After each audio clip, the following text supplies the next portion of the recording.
લોકમાન્ય બાળ ગંગાધર તિલકની પુણ્યતિથિના અવસરે વડોદરા મહાનગરપાલિકા દ્વારા તેમને ભાવભીની પુષ્પાંજલિ અર્પણ કરવામાં આવી હતી. લોકમાન્ય બાળ ગંગાધર તિલક મહાન સ્વતંત્રતા સેનાની, પ્રખર રાષ્ટ્રવાદી અને સ્વરાજ મારો જન્મસિદ્ધ અધિકાર છે અને હું તેને મેળવીને જ રહીશ જેવા પ્રેરણાદાયી સૂત્રના પ્રણેતા હતા. તેમનો જન્મ 23 જુલાઈ 1856ના રોજ મહારાષ્ટ્રના રત્નાગિરી ખાતે થયો હતો અને તેઓ સમગ્ર દેશમાં લોકમાન્ય તરીકે જાણીતા બન્યા હતા. તેઓ એક કુશળ શિક્ષક, વકીલ, લેખક અને સમાજ સુધારક હતા. દેશ સેવાના હેતુથી તેમણે પોતાનું સમગ્ર જીવન રાષ્ટ્રને સમર્પિત કર્યું હતું.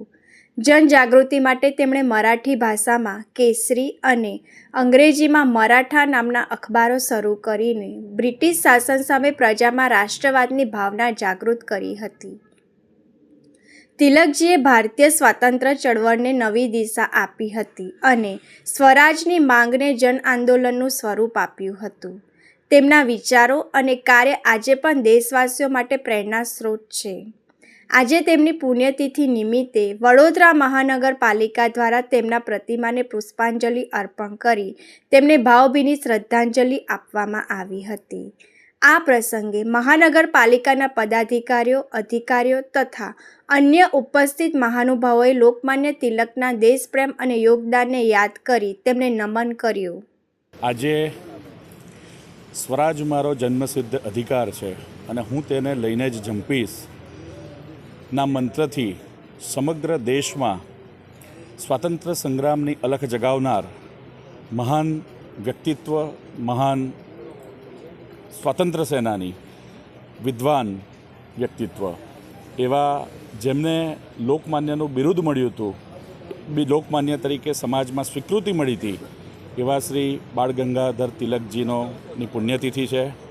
દર વર્ષની જેમ આ વર્ષે પણ વડોદરા મહાનગરપાલિકા દ્વારા કોઠી સ્થિત આનંદપુરા ખાતે તેમની પ્રતિમાને પુષ્પાંજલિ અર્પણ કરવાનો કાર્યક્રમ અને તેના માધ્યમથી શ્રદ્ધાસુમન અર્પણ કરવાનો કાર્યક્રમ મેયરશ્રીની અધ્યક્ષતામાં યોજાયો છે.